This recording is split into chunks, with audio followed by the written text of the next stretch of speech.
यथार्थ गीता श्रीमद् भगवद गीता अथ त्रयोदशो अध्यायः। गीता के आरंभ में ही धृतराष्ट्र का प्रश्न था कि संजय, धर्म क्षेत्र में तथा कुरुक्षेत्र में युद्ध की इच्छा से एकत्र हुए मेरे और पांडु पुत्रों ने क्या किया?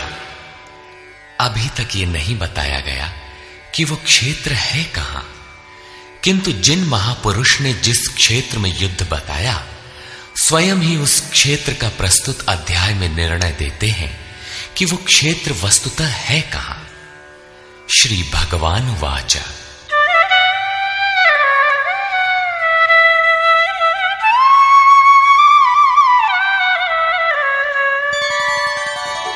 इदं शरीरं कौन्तेय क्षेत्रमित्यभिधीयते एतद्यो वेत्ति तं प्राहुः क्षेत्रज्ञ इति तद्विदः।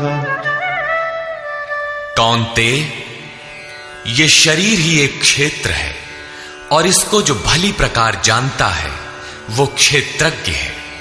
वो उसमें फंसा नहीं है बल्कि उसका संचालक है, ऐसा उस तत्व को विदित करने वाले महापुरुषों ने कहा है। शरीर तो एक ही है, उसमें धर्म क्षेत्र और कुरुक्षेत्र ये दो क्षेत्र कैसे? वस्तुतः इस एक ही शरीर के अंतराल में अंतःकरण की दो प्रवृत्तियां पुरातन हैं। एक तो परम धर्म परमात्मा में प्रवेश दिलाने वाली पुण्यमयी प्रवृत्ति दैवी संपद है और दूसरी है आसुरी संपद, दूषित दृष्टिकोण से जिसका गठन है, जो नश्वर संसार में विश्वास दिलाती है। जब आसुरी संपद का बाहुल्य होता है तो यही शरीर कुरुक्षेत्र बन जाता है और इसी शरीर के अंतराल में जब दैवी संपद का बाहुल्य होता है तो यही शरीर धर्म क्षेत्र कहलाता है। ये चढ़ाव उतार बराबर लगा रहता है, किंतु तत्वदर्शी महापुरुष के सान्निध्य से जब कोई अनन्य भक्ति द्वारा आराधना में प्रवृत्त होता है तो दोनों प्रवृत्तियों में निर्णायक युद्ध का सूत्रपात हो जाता है। क्रमशः दैवी संपद का उत्थान और आसुरी संपद का शमन हो जाता है। आसुरी संपद के सर्वथा शमन के उपरांत परम के दिग्दर्शन की अवस्था आती है। दर्शन के साथ ही दैवी संपद की आवश्यकता समाप्त हो जाती है, अतः वो भी परमात्मा में स्वतः विलय हो जाती है। भजने वाला पुरुष परमात्मा में प्रवेश पा जाता है। 11वें अध्याय में अर्जुन ने देखा कि कौरव पक्ष के अनंतर पांडव पक्ष के योद्धा भी योगेश्वर में विलीन होते जा रहे हैं। इस विलय के पश्चात पुरुष का जो स्वरूप है वही क्षेत्रज्ञ है। आगे देखें। क्षेत्रज्ञं चापि मां विद्धि सर्वक्षेत्रेषु भारत क्षेत्र क्षेत्रज्ञयोर्ज्ञानं यत्तज्ज्ञानं मतं मम। हे अर्जुन, तू सब क्षेत्रों में क्षेत्रज्ञ मुझे ही जान, अर्थात मैं भी क्षेत्रज्ञ हूं। जो इस क्षेत्र को जानता है वो क्षेत्रज्ञ है, ऐसा उसे साक्षात जानने वाले महापुरुष कहते हैं। और श्री कृष्ण कहते हैं कि मैं भी क्षेत्रज्ञ हूं, अर्थात श्री कृष्ण भी एक ही योगेश्वर ही थे। क्षेत्र और क्षेत्रज्ञ अर्थात विकार सहित प्रकृति और पुरुष को तत्व से जानना ही ज्ञान है, ऐसा मेरा मत है। अर्थात साक्षात्कार सहित इनकी जानकारी का नाम ज्ञान है, कोरी बहस का नाम ज्ञान नहीं है। तत्क्षेत्रं यच्च यादृक् यद्विकारी यतश्च यत् स च यो यत्प्रभावश्च तत्समासेन मे शृणु। वो क्षेत्र जैसा है और जिन विकारों वाला है तथा जिस कारण से हुआ है, तथा वो क्षेत्रज्ञ भी जो है और जिस प्रभाव वाला है, वो सब मुझसे संक्षेप में सुन। अर्थात क्षेत्र विकार वाला है, किसी कारण से हुआ है, जबकि क्षेत्रज्ञ केवल प्रभाव वाला है। मैं ही कहता हूं, ऐसी बात नहीं है, ऋषि भी कहते हैं। ऋषिभिर्बहुधा गीतम् छन्दोभिर्विविधैः पृथक् ब्रह्मसूत्रपदैश्चैव हेतुमद्भिर्विनिश्चितैः। ये क्षेत्र और क्षेत्रज्ञ का तत्व ऋषियों द्वारा बहुत प्रकार से गायन किया गया है तथा नाना प्रकार से वेदों की मंत्रणा द्वारा विभाजित करके भी कहा गया है तथा विशेष रूप से निश्चित किए हुए युक्ति युक्त ब्रह्म सूत्र के वाक्यों द्वारा भी वही कहा गया है। अर्थात वेदांत, महर्षि, ब्रह्म सूत्र और हम एक ही बात कहने जा रहे हैं। श्री कृष्ण वही कहते हैं जो इन सब ने कहा है। क्या शरीर अर्थात क्षेत्र इतना ही है जितना दिखाई देता है? इस पर कहते हैं,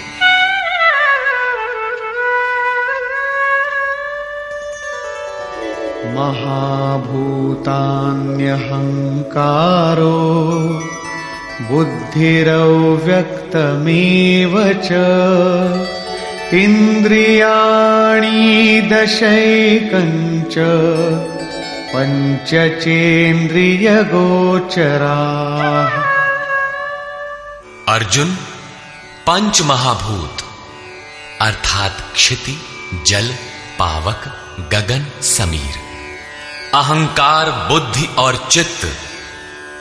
चित्त का नाम न लेकर उसे अव्यक्त परा प्रकृति कहा गया, अर्थात मूल प्रकृति पर प्रकाश डाला गया है, जिसमें परा प्रकृति भी सम्मिलित है। उपर्युक्त आठों अष्टधा मूल प्रकृति है तथा 10 इंद्रियां आंख, नाक, कान, त्वचा, जिह्वा, रसना, हाथ, पैर, उपस्थ तथा गुदा, एक मन और 5 इंद्रियों के विषय रूप, रस, गंध, शब्द और स्पर्श तथा इच्छा, द्वेषः, सुखं दुःखं, संघातश्चेतना, धृतिः, एतत् क्षेत्रं समासेन सविकारमुदाहृतम्। इच्छा, द्वेष, सुख दुख और सबका समूह स्थूल देह का ये पिंड, चेतना और धैर्य, इस प्रकार ये क्षेत्र विकारों सहित संक्षेप से कहा गया। संक्षेप में यही क्षेत्र का स्वरूप है जिसमें बोया हुआ भला और बुरा बीज संस्कारों के रूप में उगता है। शरीर ही क्षेत्र है। शरीर में गारा मसाला किस वस्तु का है?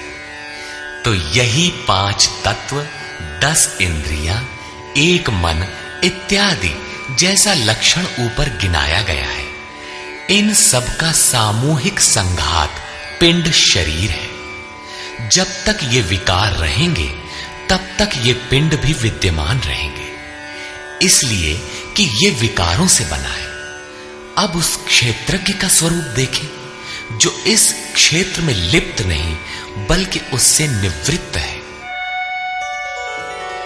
अमानित्वमदम्भित्वम् अहिंसा क्षान्तिरार्जवम् आचार्योपासनं शौचं स्थैर्यमात्मविनिग्रह। हे अर्जुन, मान अपमान का अभाव, दंभाचरण का अभाव अहिंसा अर्थात अपनी तथा अन्य किसी की आत्मा को कष्ट न देना अहिंसा है। अहिंसा का अर्थ केवल इतना ही नहीं है कि चींटी मत मारो। श्री कृष्ण ने कहा कि अपनी आत्मा को अधोगति में न पहुंचाओ। उसको अधोगति में पहुंचाना हिंसा है और उसका उत्थान ही शुद्ध अहिंसा है। ऐसा पुरुष अन्य आत्माओं के उत्थान हेतु भी उन्मुख रहता है। हां, इसका आरंभ किसी को ठेस न पहुंचाने से होता है। ये उसी का एक अंग प्रत्यंग है। अतः अहिंसा, क्षमा भाव, मन वाणी की सरलता, आचार्योपासना अर्थात श्रद्धा भक्ति सहित सद्गुरु की सेवा और उनकी उपासना, पवित्रता, अंतःकरण की स्थिरता, मन और इंद्रियों सहित शरीर का निग्रह और इंद्रियार्थेषु वैराग्यम अनहंकार एव च जन्म मृत्यु जरा व्याधि दुख दोषानुदर्शनम। इस लोक और परलोक के देखे सुने भोगों में आसक्ति का अभाव, अहम का अभाव, जन्म मृत्यु, वृद्धावस्था, रोग और भोगादि में दुख दोष का बारंबार चिंतन, असक्तिरनभिष्वंगः पुत्रदार गृहादिषु नित्यं च समचित्तत्वम् इष्टानिष्टोपपत्तिषु। पुत्र, स्त्री, धन और गृहादि में आसक्ति का अभाव, प्रिय तथा अप्रिय की प्राप्ति में चित्त का सदैव सम रहना,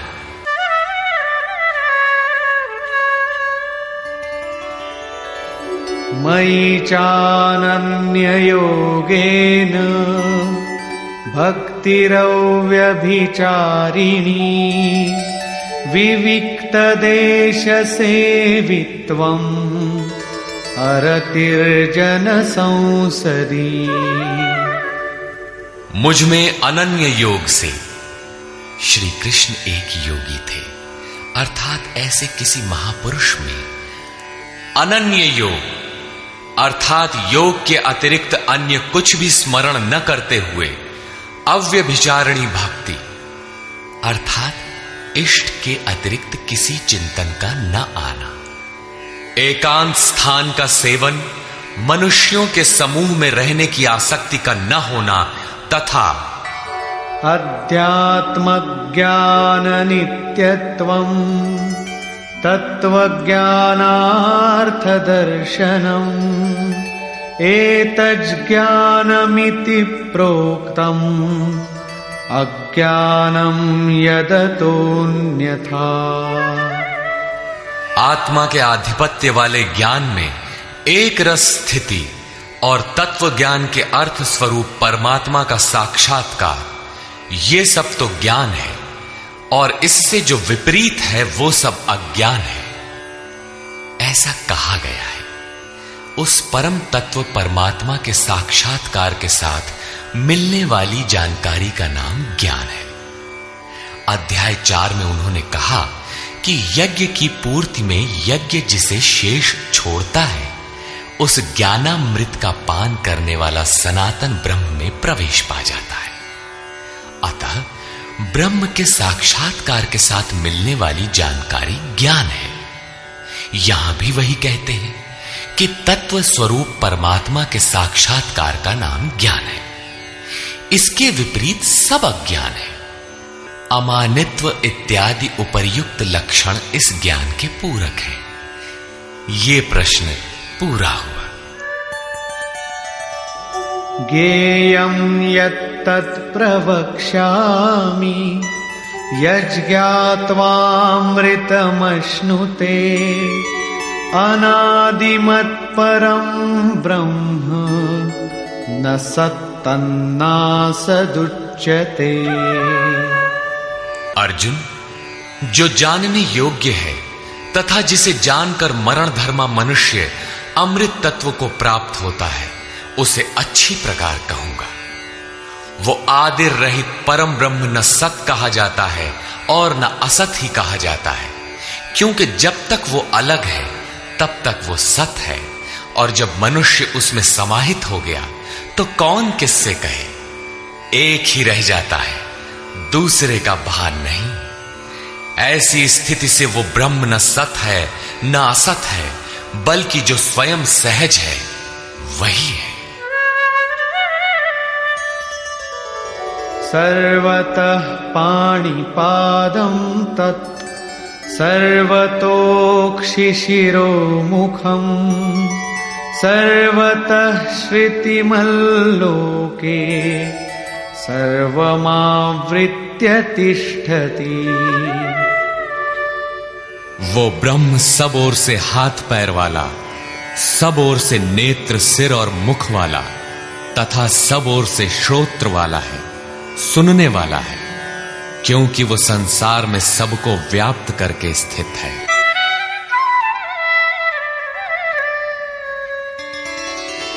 सर्वेन्द्रिय गुणाभासं सर्वेन्द्रिय विवर्जितम् असक्तं सर्वभृच्चैव निर्गुणं गुणभोक्तृ च। वो संपूर्ण इंद्रियों के विषयों को जानने वाला है, फिर भी सब इंद्रियों से रहित है। वो आसक्ति रहित, गुणों से अतीत होने पर भी सबको धारण और पोषण करने वाला और सभी गुणों को भोगने वाला है, अर्थात एक एक करके सभी गुणों को अपने में लय कर लेता है। जैसा श्री कृष्ण कह आए हैं कि यज्ञ और तपों को भोगने वाला मैं हूं, अंत में संपूर्ण गुण मुझ में विलय हो जाते हैं।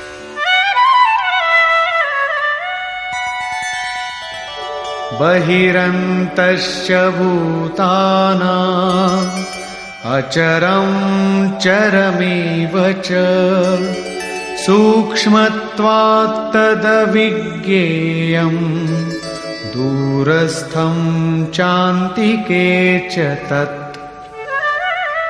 वो ब्रह्म सभी जीवधारियों के बाहर भीतर परिपूर्ण है। चर और अचर रूप भी वही है। सूक्ष्म होने से वो दिखाई नहीं पड़ता, अविज्ञेय है, मन इंद्रियों से परे है तथा अति समीप और दूर भी वही है। अविभक्तं च भूतेषु विभक्तमिव च स्थितं भूतभर्तृ च तज्ज्ञेयम् ग्रसिष्णु प्रभविष्णु च। अविभाज्य होकर भी वो संपूर्ण चराचर भूतों में अलग अलग के सदृश प्रतीत होता है। वो जानने योग्य परमात्मा समस्त भूतों को उत्पन्न करने वाला, भरण और पोषण करने वाला और अंत में संहार करने वाला है। यहां बाह्य और आंतरिक दोनों भावों की ओर संकेत किया गया है। जैसे बाहर जन्म और भीतर जागृति, बाहर पालन और भीतर योग क्षेम का निर्वाह, बाहर शरीर का परिवर्तन और भीतर सर्वस्व का विलय, अर्थात भूतों की उत्पत्ति के कारणों का लय और उस लय के साथ ही अपने स्वरूप को प्राप्त हो जाता है। ये सब उसी ब्रह्म के लक्षण है। ज्योतिषामपि तज्ज्योतिः तमसः परमुच्यते ज्ञानं ज्ञेयं ज्ञानगम्यं हृदि सर्वस्य विष्ठितम्। वो ज्ञेय ब्रह्म ज्योतियों का भी ज्योति है, तम से अति परे कहा जाता है। वो पूर्ण ज्ञान स्वरूप है, पूर्ण ज्ञाता है, जानने योग्य है और ज्ञान द्वारा ही प्राप्त होने वाला है। साक्षात्कार के साथ मिलने वाली जानकारी का नाम ज्ञान है। ऐसी जानकारी द्वारा ही उस ब्रह्म का प्राप्त होना संभव है। वो सबके हृदय में स्थित है, उसका निवास स्थान हृदय है, अन्यत्र ढूंढने पर वो नहीं मिलेगा। अतः हृदय में ध्यान तथा योगाचरण द्वारा ही उस ब्रह्म की प्राप्ति का विधान है। इति क्षेत्रं तथा ज्ञानम् ज्ञेयं चोक्तं समासतः मद्भक्त एतद्विज्ञाय मद्भावायोपपद्यते। हे अर्जुन, बस इतना ही क्षेत्र ज्ञान तथा जानने योग्य परमात्मा का स्वरूप संक्षेप में कहा गया है। इसे जानकर मेरा भक्त मेरे साक्षात स्वरूप को प्राप्त होता है। अभी तक योगेश्वर श्री कृष्ण ने जिसे क्षेत्र कहा था उसी को प्रकृति और जिसे क्षेत्रज्ञ कहा था उसी को अब पुरुष शब्द से इंगित करते हैं। प्रकृतिं पुरुषं चैव विद्यनादि उभावपि विकारांश गुणांश्चैव विद्धि प्रकृति संभवान्।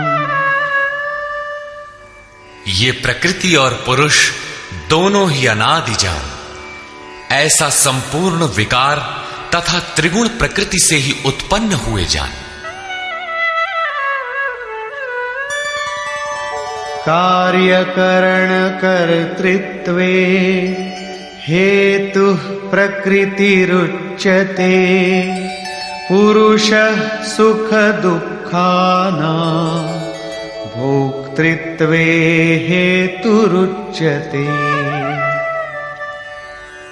कार्य और करण अर्थात जिसके द्वारा कार्य किए जाते हैं, विवेक वैराग्य इत्यादि, तथा अशुभ कार्य होने में काम क्रोध इत्यादि कारण है। उनको उत्पन्न करने में हेतु प्रकृति कही जाती है और ये पुरुष सुख दुखों को भोगने में कारण कहा जाता है। प्रश्न उठता है कि क्या वो भोगता ही रहेगा या इससे कभी छुटकारा भी मिलेगा? जब प्रकृति पुरुष दोनों ही अनादि है तब कोई उनसे छूटेगा कैसे? इस पर कहते हैं, पुरुषः प्रकृतिस्थो हि भुङ्क्ते प्रकृतिजान् गुणान् कारणं गुणसङ्गोऽस्य सदसद्यो निजन्मसु। प्रकृति के बीच में खड़ा होने वाला पुरुष ही प्रकृति से उत्पन्न हुए गुणों के कार्य रूप पदार्थों को भोगता है और इन गुणों का संग ही इस जीवात्मा के अच्छी तथा बुरी योनियों में जन्म लेने का कारण है। ये कारण अर्थात प्रकृति के गुणों का संग समाप्त होने पर ही जन्म मृत्यु से मुक्ति मिलती है। अब उस पुरुष पर प्रकाश डालते हैं कि वो किस प्रकार प्रकृति में खड़ा है। उपद्रष्टानुमन्ता च भर्ता भोक्ता महेश्वरः परमात्मेति चाप्युक्तो देहेऽस्मिन् पुरुषः परः। वो पुरुष उपद्रष्टा हृदय देश में बहुत ही समीप, हाथ पांव मन जितना आपके समीप है उससे भी अधिक समीप दृष्टा के रूप में स्थित है। उसके प्रकाश में आप भला करें बुरा करें उसे कोई प्रयोजन नहीं है। वो साक्षी के रूप में खड़ा है। साधना का सही क्रम पकड़ में आने पर पथिक कुछ ऊपर उठा, उसकी ओर बढ़ा तो दृष्टा पुरुष का क्रम बदल जाता है। वो अनुमंता अनुमति प्रदान करने लगता है, अनुभव देने लगता है। साधना द्वारा और समीप पहुंचने पर वही पुरुष भर्ता बनकर भरण पोषण करने लगता है, जिसमें आपके योग क्षेम की भी व्यवस्था कर देता है। साधना और सूक्ष्म होने पर वही भोक्ता हो जाता है। भोक्तारम यज्ञ तपसाम, यज्ञ तप जो कुछ भी बन पड़ता है सबको वो पुरुष ग्रहण करता है और जब ग्रहण कर लेता है उसके बाद वाली अवस्था में महेश्वर महान ईश्वर के रूप में परिणत हो जाता है। वो प्रकृति का स्वामी बन जाता है किंतु अभी कहीं प्रकृति जीवित है, तभी उसका मालिक है। इससे भी उन्नत अवस्था में वही पुरुष परमात्मेति चाप्युक्तो, जब परम से संयुक्त हो जाता है तब परमात्मा कहलाता है। इस प्रकार शरीर में रहते हुए भी ये पुरुष अर्थात आत्मा परह ही है, सर्वथा इस प्रकृति से परे ही है। अंतर इतना ही है कि आरंभ में ये दृष्टा के रूप में था, क्रमशः उत्थान होते होते परम का स्पर्श कर परमात्मा के रूप में परिणत हो जाता है। य एवं वेत्ति पुरुषं प्रकृतिं च गुणैः सह सर्वथा वर्तमानोऽपि न स भूयोऽभिजायते।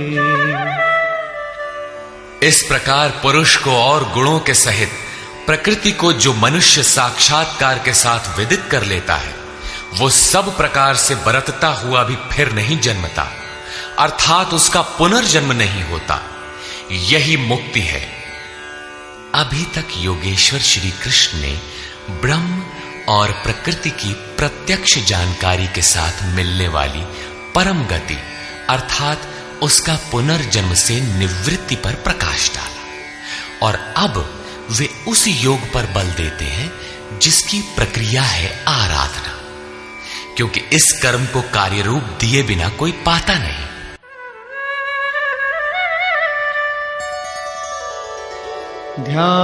ध्यानेनात्मनि पश्यन्ति केचिदात्मानमात्मना अन्ये सांख्येन योगेन कर्मयोगेन चापरे। हे अर्जुन, उस आत्मानम परमात्मा को कितने ही मनुष्य तो आत्मना अपने अंतर चिंतन से ध्यान के द्वारा आत्मनि हृदय देश में देखते हैं, कितने ही सांख्य योग के द्वारा अर्थात अपनी शक्ति को समझते हुए उसी कर्म में प्रवृत्त होते हैं, और अन्य बहुत से उसे निष्काम कर्म योग द्वारा देखते हैं, समर्पण के साथ उसी नियत कर्म में प्रवृत्त होते हैं। प्रस्तुत श्लोक में मुख्य साधन है ध्यान। उस ध्यान में प्रवृत्त होने के लिए सांख्य योग और निष्काम कर्म योग दो धाराएं हैं। अन्ये त्वेवमजानन्तः श्रुत्वान्येभ्य उपासते तेऽपि चातितरन्त्येव मृत्युं श्रुतिपरायणा। परंतु दूसरे जिनको साधना का ज्ञान नहीं है, वे इस प्रकार न जानते हुए अन्येभ्यः दूसरे जो तत्व के जानने वाले महापुरुष हैं उनके द्वारा सुनकर ही उपासना करते हैं, और वे सुनने के परायण हुए पुरुष भी मृत्यु रूपी संसार सागर से निसंदेह तर जाते हैं। अतः कुछ भी पार न लगे तो सत्संग करें। यावत् संजायते किंचित सत्वं स्थावरजंगमम् क्षेत्र क्षेत्रज्ञ संयोगात् तद्विद्धि भरतर्षभ। हे अर्जुन, यावन मात्र जो कुछ भी स्थावर जंगम वस्तुएं उत्पन्न होती हैं, उन संपूर्ण को तू क्षेत्र और क्षेत्रज्ञ के संयोग से ही उत्पन्न हुई जान। प्राप्ति कब होती है, इस पर कहते हैं समं सर्वेषु भूतेषु तिष्ठन्तं परमेश्वरं विनश्यत्स्व विनश्यन्तं यः पश्यति स पश्यति। जो पुरुष विशेष रूप से नष्ट होते हुए चराचर सभी भूतों में नाश रहित परमेश्वर को समभाव से स्थित देखता है, वही यथार्थ देखता है, अर्थात उस प्रकृति के विशेष रूप से नष्ट होने पर ही वो परमात्म स्वरूप है, इससे पहले नहीं। इसी पर पीछे अध्याय 8 में भी कहा था, भूत भावोद्भव करो विसर्गः कर्म संज्ञितः। भूतों के वे भाव जो भले अथवा बुरे कुछ भी संस्कार संरचना करते हैं, उनका मिट जाना ही कर्मों की पराकाष्ठा है। उस समय कर्म पूर्ण है। वही यहां भी कहते हैं कि जो चराचर भूतों को नष्ट होते हुए और परमेश्वर को समभाव से स्थित देखता है, वही सही देखता है।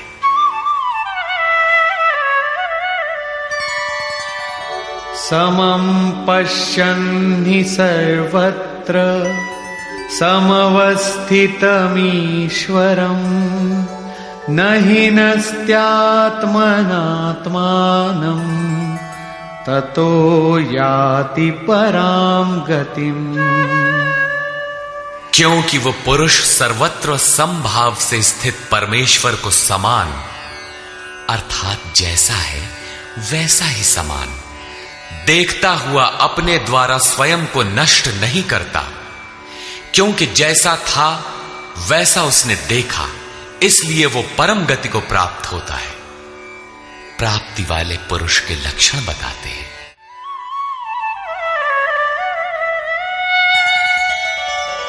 प्रकृत्यैव च कर्माणि क्रियमाणानि सर्वशः यः पश्यति तथात्मानम् अकर्तारं स पश्यति। जो पुरुष संपूर्ण कर्मों को सब प्रकार से प्रकृति द्वारा ही किया जाता देखता है, अर्थात जब तक प्रकृति है तभी तक कर्मों का होना देखता है तथा आत्मा को अकर्ता देखता है, वही यथार्थ देखता है।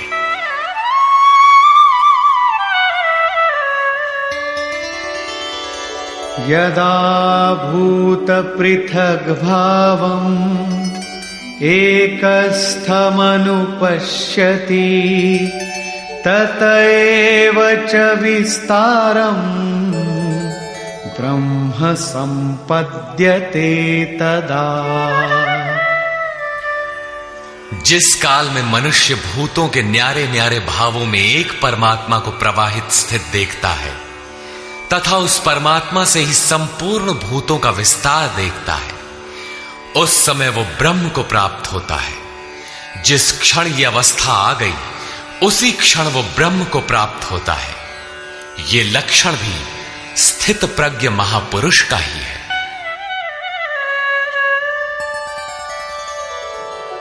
अनादित्वान् निर्गुणत्वात् परमात्मायमव्ययः शरीरस्थोऽपि कौन्तेय न करोति न लिप्यते।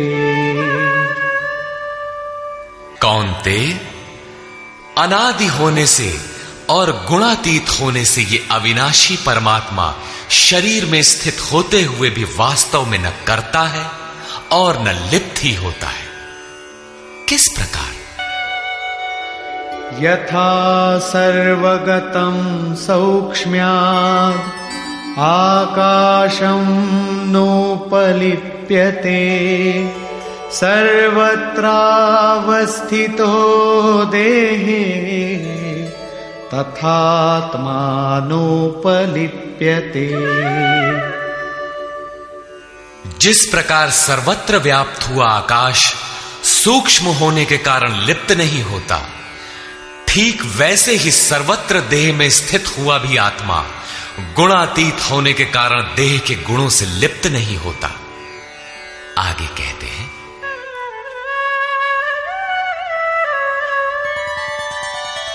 यथा प्रकाशयत्येकः कृत्स्नं लोकमिमं रविः क्षेत्रं क्षेत्री तथा कृत्स्नं प्रकाशयति भारत। अर्जुन, जिस प्रकार एक ही सूर्य संपूर्ण ब्रह्मांड को प्रकाशित करता है, उसी प्रकार एक ही आत्मा संपूर्ण क्षेत्र को प्रकाशित करता है। अंत में निर्णय देते हैं, क्षेत्र क्षेत्रज्ञयोरेवम् अंतरं ज्ञान चक्षुषा भूत प्रकृति मोक्षं च ये विदुर्यान्ति ते परम्। इस प्रकार क्षेत्र और क्षेत्रज्ञ के भेद को तथा विकार सहित प्रकृति से छूटने के उपाय को जो ज्ञान रूपी नेत्र द्वारा देख लेते हैं, वे महात्मा जन पर ब्रह्म परमात्मा को प्राप्त होते हैं। अर्थात क्षेत्र क्षेत्रज्ञ को देखने की आंख ज्ञान है और ज्ञान साक्षात्कार का ही पर्याय है। निष्कर्ष, गीता के आरंभ में धर्म क्षेत्र कुरुक्षेत्र का नाम तो लिया गया, किंतु वह क्षेत्र वस्तुतः है कहां? वह स्थल बताना शेष था, जिसे स्वयं शास्त्रकार ने प्रस्तुत अध्याय में स्पष्ट किया। कौन्तेय, यह शरीर ही एक क्षेत्र है। जो इसको जानता है वह क्षेत्रज्ञ है। वह इसमें फंसा नहीं बल्कि निर्लेप है, इसका संचालक है। अर्जुन, संपूर्ण क्षेत्रों में मैं भी क्षेत्रज्ञ हूं। अन्य महापुरुषों से अपनी तुलना की। इससे स्पष्ट है कि श्री कृष्ण भी एक योगी थे, क्योंकि जो जानता है वह क्षेत्रज्ञ है, ऐसा महापुरुषों ने कहा है। मैं भी क्षेत्रज्ञ हूं, अर्थात अन्य महापुरुषों की तरह मैं भी हूं। उन्होंने क्षेत्र जैसा है जिन विकारों वाला है तथा क्षेत्रज्ञ जिन प्रभावों वाला है उस पर प्रकाश डाला। मैं ही कहता हूं ऐसी बात नहीं है, महर्षियों ने भी यही कहा है। वेद के छंदों में भी उसी को विभाजित करके दर्शाया गया है। ब्रह्म सूत्र में भी वही मिलता है। शरीर अर्थात जो क्षेत्र है, क्या इतना ही है जितना दिखाई देता है? इसके होने के पीछे जिनका बहुत बड़ा हाथ है, उन्हें गिनाते हुए बताया कि अष्टधा मूल प्रकृति, अव्यक्त प्रकृति, 10 इंद्रियां और मन, इंद्रियों के 5 विषय, आशा, तृष्णा और वासना, इस प्रकार इन विकारों का सामूहिक मिश्रण यह शरीर है। जब तक ये रहेंगे तब तक शरीर किसी न किसी रूप में रहेगा ही। यही क्षेत्र है जिसमें बोया भला बुरा बीज संस्कार रूप में उगता है। जो इसका पार पा लेता है वह क्षेत्रज्ञ है। क्षेत्रज्ञ का स्वरूप बताते हुए उन्होंने ईश्वरीय गुणधर्मों पर प्रकाश डाला और कहा कि क्षेत्रज्ञ इस क्षेत्र का प्रकाशक है। उन्होंने बताया कि साधना के पूर्ति काल में परम तत्व परमात्मा का प्रत्यक्ष दर्शन ही ज्ञान है। ज्ञान का अर्थ है साक्षात्कार।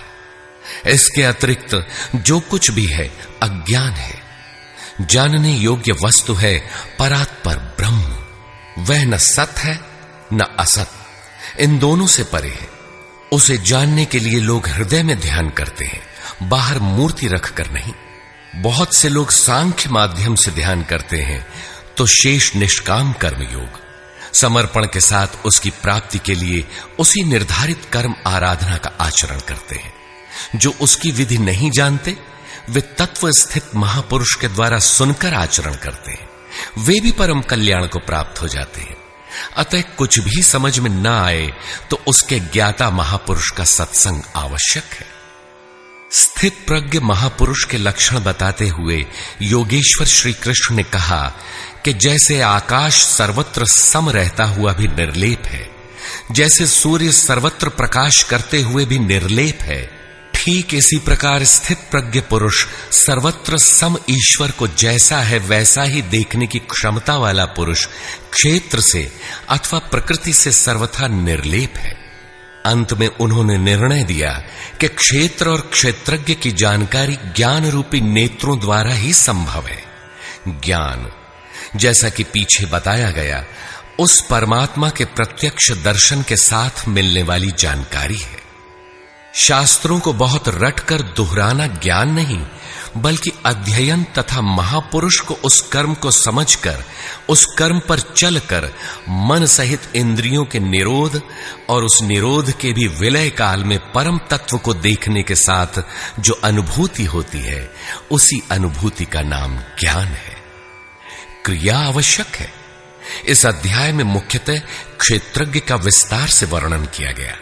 वस्तुतः क्षेत्र का स्वरूप व्यापक है। शरीर कहना तो सरल है, किंतु शरीर का संबंध कहां तक है? तो समग्र ब्रह्मांड मूल प्रकृति का विस्तार है। अनंत अंतरिक्षों तक आपके शरीर का विस्तार है। उनसे आपका जीवन ऊर्जस्वी है। उनके बिना आप जी नहीं सकते। यह भूमंडल, विश्व, जगत, देश, प्रदेश और आपका यह दिखाई देने वाला शरीर उस प्रकृति का एक टुकड़ा भी नहीं है। इस प्रकार क्षेत्र का ही इस अध्याय में विस्तार से वर्णन है। अतः ओम तत्सदिति श्रीमद्भगवद गीता सूपनिषत्सु ब्रह्म विद्यायाम योग शास्त्रे श्री कृष्णार्जुन संवादे क्षेत्र क्षेत्रज्ञ विभाग योगो नाम त्रयोदशोऽध्यायः। इस प्रकार स्वामी अड़गड़ानंद कृत श्रीमद् भगवद गीता के भाष्य यथार्थ गीता का 13वां अध्याय पूर्ण होता है।